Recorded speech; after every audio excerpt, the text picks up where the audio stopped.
Kejadian pasal 48 ayat 1-22.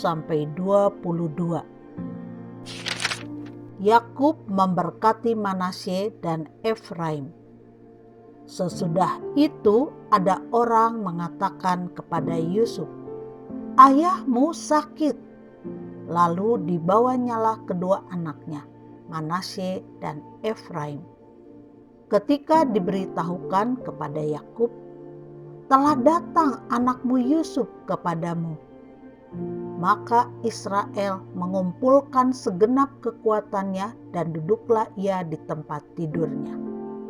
Berkatalah Yakub kepada Yusuf, "Allah yang Maha Kuasa telah menampakkan diri kepadaku di Luz di tanah Kanaan dan memberkati aku serta berfirman kepadaku, 'Akulah yang membuat engkau beranak cucu, dan aku akan membuat engkau bertambah banyak dan menjadi sekumpulan bangsa-bangsa. Aku akan memberikan negeri ini kepada keturunanmu untuk menjadi miliknya sampai selama-lamanya.' Maka sekarang kedua anakmu yang lahir bagimu di tanah Mesir, sebelum aku datang kepadamu ke Mesir, akulah yang empunya mereka. Akulah yang akan empunya Efraim dan Manasye sama seperti Ruben dan Simeon. Dan keturunanmu yang kau peroleh sesudah mereka, engkaulah yang empunya. Tetapi dalam pembagian warisan, nama mereka akan disebutkan berdasarkan nama kedua saudaranya itu. Kalau aku pada waktu perjalananku dari Padan, aku kematian Rahel di tanah Kanaan di jalan, ketika kami tidak berapa jauh lagi dari Efrata, dan aku menguburkannya di sana di sisi jalan ke Efrata, yaitu Betlehem." Ketika Israel melihat anak-anak Yusuf itu, bertanyalah ia, "Siapakah ini?"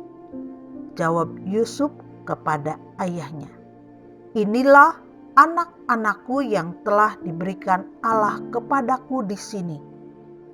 Maka kata Yakub, "Dekatkanlah mereka kepadaku supaya kuberkati mereka."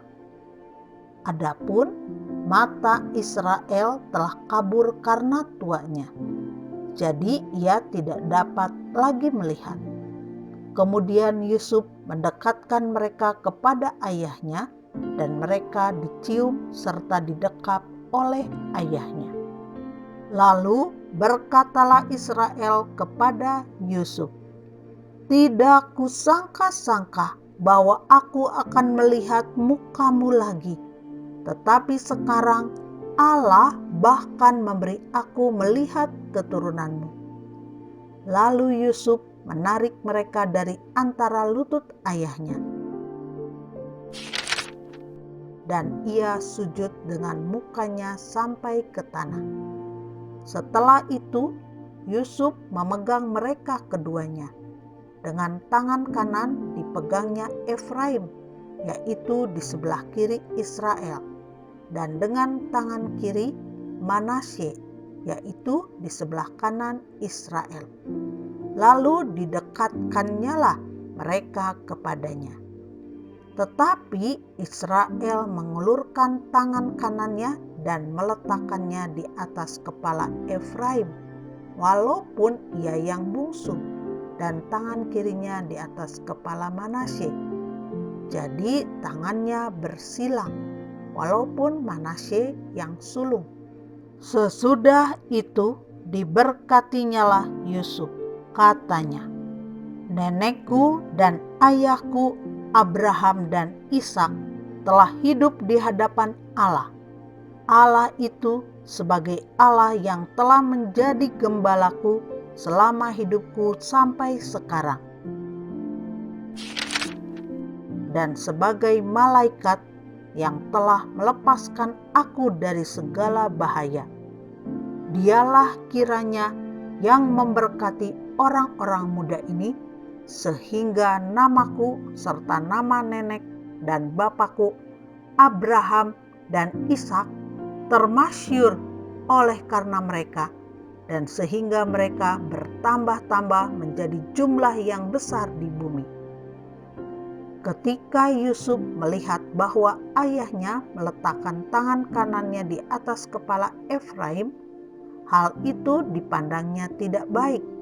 Lalu dipegangnya tangan ayahnya untuk memindahkannya dari atas kepala Efraim ke atas kepala Manasye. Katanya kepada ayahnya, "Janganlah demikian, ayahku, sebab inilah yang sulung. Letakkanlah tangan kananmu ke atas kepalanya."